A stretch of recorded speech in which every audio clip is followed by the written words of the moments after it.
For today's review, we are looking at Black Adam from the Black Adam Page Punchers wave, and before I talk about the accessories and the figure, let's take a quick look at the data profile card. And as you can see, there is this beautiful comic book artwork of all four characters in this wave. You do have Black Adam, Batman, Superman, and Constantine. And also, this is the same cover art that you'll see on the comic book issue that is included. It is the same artwork for all four of the comic book issues if you have all four figures in this wave. It's a pretty cool art style here. I do like it. And on the backside, you do have your usual read-up for who the character is. His real name is Tef Adam, and it reads, "Centuries ago, the same wizard that granted Billy Batson the powers of Shazam bestowed mystical powers upon a pure of heart youth in ancient Egypt. But when the boy tried to share his power to save his dying uncle, his uncle stole it and became the legendary supervillain known as Black Adam." And that's a pretty good read-up on who the character is. And now, let's talk about the accessories that are included with this figure. And in the case for Black Adam here, he only came with two accessories in the form of lightning effect pieces that can go onto his arms. As you can see right there, I will show what they look like later in the video. But, you know, it allows him to basically look like he's using his powers, like he's basically like shocking somebody, right? Like that's the cool thing about this. And the overall sculpt of these effect parts are pretty cool. I like the fact that they're in this translucent yellow color. But that's it. That's all you get for accessories for the figure itself. You don't get any interchangeable hands or alternate head sculpts. It's just those two effect parts, which I think is, you know, not that great. Like this is like not even the bare minimum of accessories. But that's basically how most of the Page Punchers figures have been for like the last couple years, I suppose, right? So not great on that end. And of course, he does come with this as well, the DC figure stand, which I never include as an accessory because we always get this anyways. And now, let's talk about the selling point of Page Punchers, which of course is not just the figure itself, but you also get the comic book. And since this was wave one of this entire line, most of the comic book issues were single issue stories. Basically, it's not a continuation where it's like, oh, this is issue number one, and then the other figure will come with issue number 2, 3, 4, so on, right? They did not do that until the Ghosts of Krypton wave. So basically, every Page Puncher wave up to what was the one before that? Fighting the Frozen. They were all the same story in a single issue form. And that's not great, right? Because having extra copies of these comic book issues, especially for me, I don't know what to do with them. So they just sit there. And that's a problem. Now, as you can see for the cover art here, you do have that same photo. It does say Black Adam on top because this is a Black Adam comic book, right? And in the inside, this is what it looks like. You do have the credits to the people who worked on this comic book. You start off with this crazy scenario where the characters are fighting these plant-like creatures of some kind. Don't know what's going on here, but basically, Black Adam is not a villain in this story. He is no longer a villain. He is more of like an anti-hero. That's basically the plot. He's working with the Justice League, fighting off these plant-like creatures, right? And there is Hawkgirl right there. And as we keep flipping through it, let's see what else is in here. There's Aquaman. There is ancient ruins, right? And then there's Swamp Thing. So Swamp Thing is involved in this story. I haven't read this issue in a long time, so I don't remember the plot. Oh, and there's Constantine right there. So yeah, there's all that going on. You do have ads for like, you know, comic books that you can buy in the graphic novel form. And, you know, the characters are basically duking it out and battling each other and all kinds of stuff. But by the end of it, basically they help him rebuild his home, I guess. They help rebuild Conduct from all this craziness, right? And that is basically the comic book issue that you get with this figure. Let's talk about the aesthetics of this figure now. This is probably the best looking Black Adam figure for the comic book design that we will ever get from this company. Because the previous one, well, I'll bring them in later and you'll see why I'm not a fan of that one in terms of the design. This one gives off that vibe of like, this is what Black Adam should look like if you're going to make a comic book version of the character. So, okay, let's start with the head sculpt. I do want to talk about this head sculpt. He has that demeanor, right? Like he looks like somebody you just won't mess with. You don't want to mess with at all because, you know, he's a very dangerous individual. And I like the fact that he has this very serious look for the expression, because you can tell that he's very focused on something, like he's trying to do something. And I like the fact that he has that look, because he's never a character that will smile. Like, well, sometimes he will, but most of the time when you see him, he's always very serious, right? Like, that's the expression he always gives off. Now, in terms of his hairstyle here, that is pretty cool. I like his hair being all slicked back like this. There is a really nice sculpt to it, so that is pretty cool. His ears are kind of pointy. He does kind of have like those fictional ears, as you can see. But yeah, the overall head sculpt is pretty good for this figure, and I like the way it came out. Now, I don't know if it's just the lighting for where I'm recording this, but the skin tone up here is a little bit different from the skin tone with his neck. There's a little bit of like some blemishes that are different here, but overall, you know, it's not too bad. It still works. It still blends okay. So there is that. So that's a head sculpt. Now let's talk about the details of his costume. So as you can see, for most of the black areas that are on his suit, there are a lot of these grid lines and texturing everywhere throughout the entirety of his costume. And I really like the fact that these are all sculpted, they're all present, because they do give his costume more of a intricate design than just, you know, what it usually looks like. For example, if you ever watched that movie, or it wasn't a movie, it was a short, it was Superman and Shazam versus Black Adam, right? That one. I don't remember the actual name to it. His costume is very simplistic looking in that animation. He doesn't wear a cape. He doesn't have any of that. It's just a black color costume with his logo, the Shazam logo on it. And that's pretty much it, right? And of course, there's like a little belt. Very simple looking. So for this design, being some sort of original redesign of some kind, I really like the fact that they put in a lot of work to the details to make the costume stand out, even if it's all painted in the same color. So when you have all these black parts here that are sculpted, adding these golden armor parts to it just adds more of a style to his design. So for example, the belt right here, right where this waist part is, you have some more details down here. You have this sort of belt area that looks like it could be an emblem for something, and it goes down all the way to the top part of his thighs. And then when you look at the center part of his chest, you do have his, you know, lightning logo, which is actually pretty cool. It is painted in a different color yellow.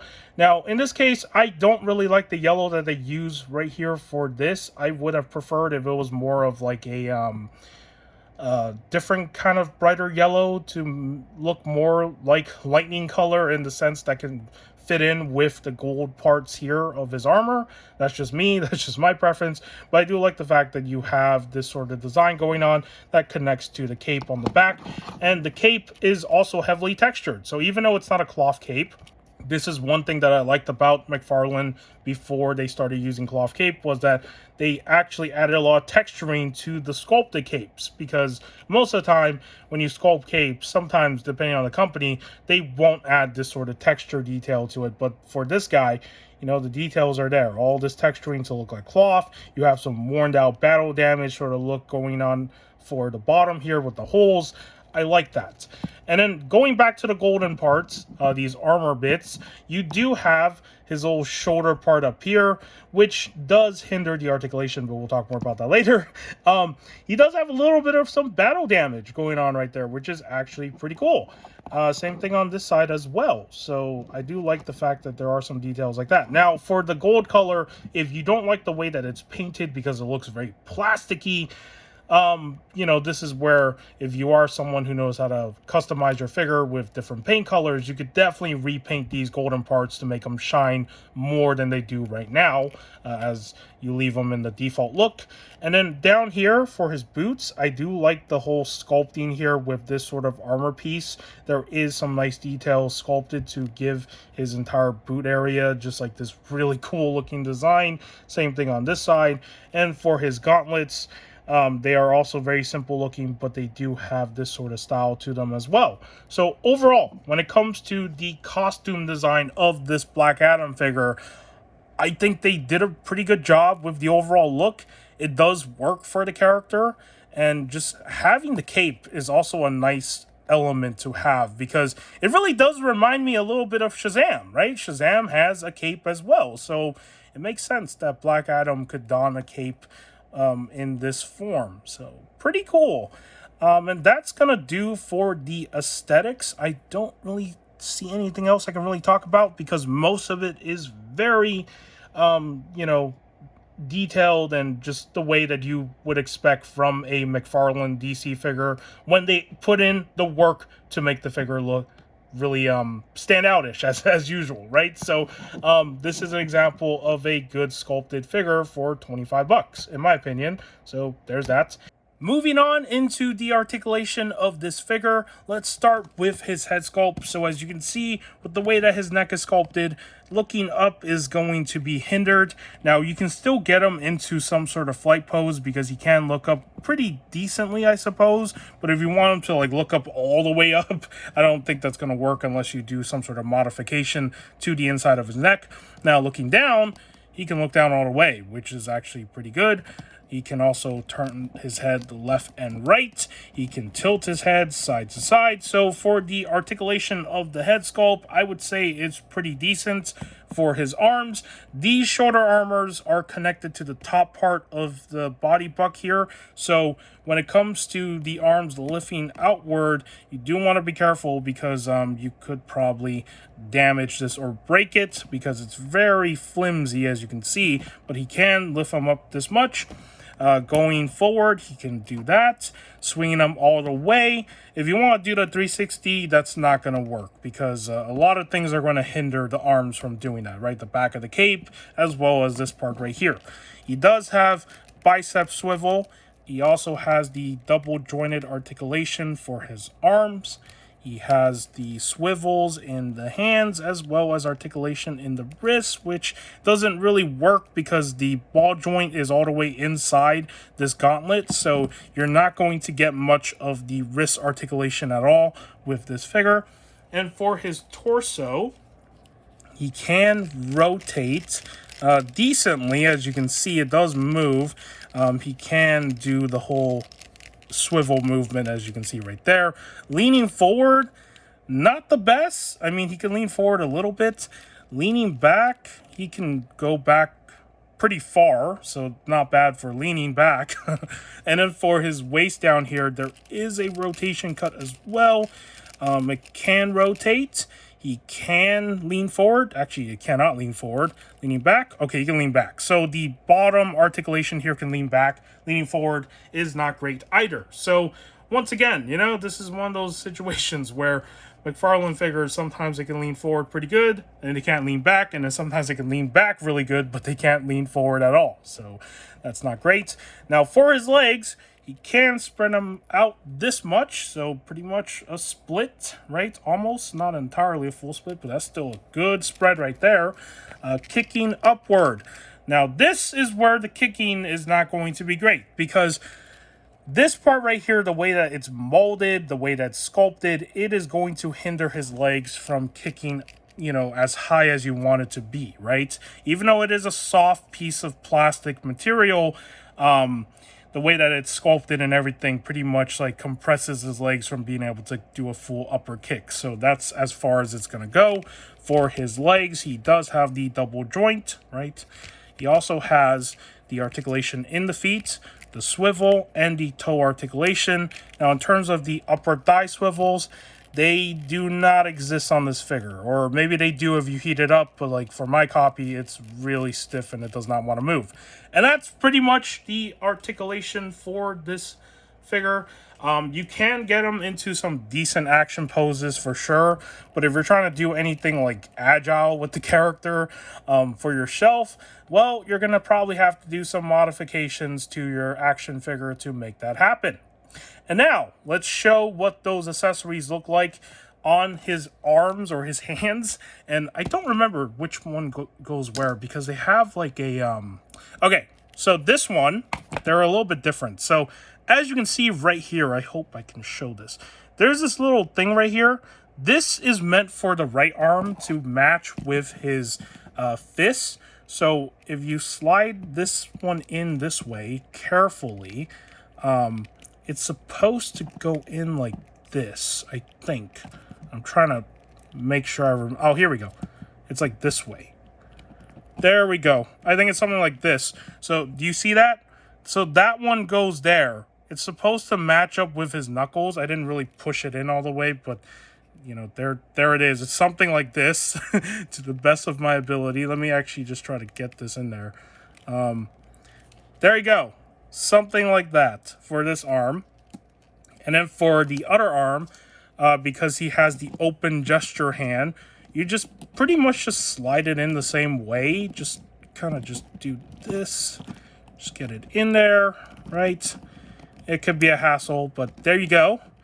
And then that's how you get this one for this side of his arms or his hands. So there you go. So now that's how you make it look like he's using his lightning powers in that sort of sense. And, you know, it does look cool when you have both the effects on, right?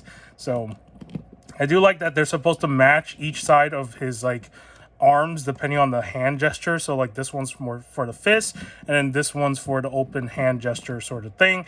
So, yeah, there you go. That's what he looks like with his lightning effect accessories.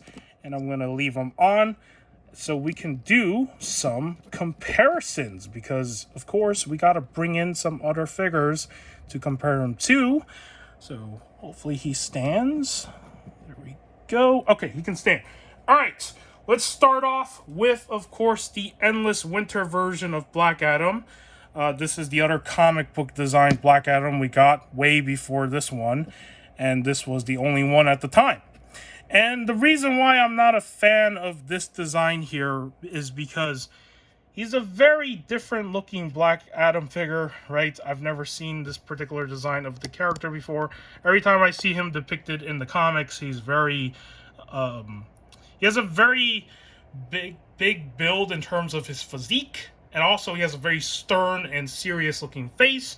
And this one just doesn't really fit that description of, you know, Black Adam, right? So, yeah, ever since this one came out, this guy pretty much replaced this one for the shelf in terms of my main Black Adam comic book villain character. So that is why I don't really know what to do with this one anymore.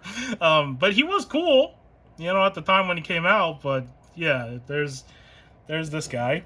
But if you do like this version, do let me know in the comments below what you like about it, because, you know, that's just my opinion of why I don't like that version.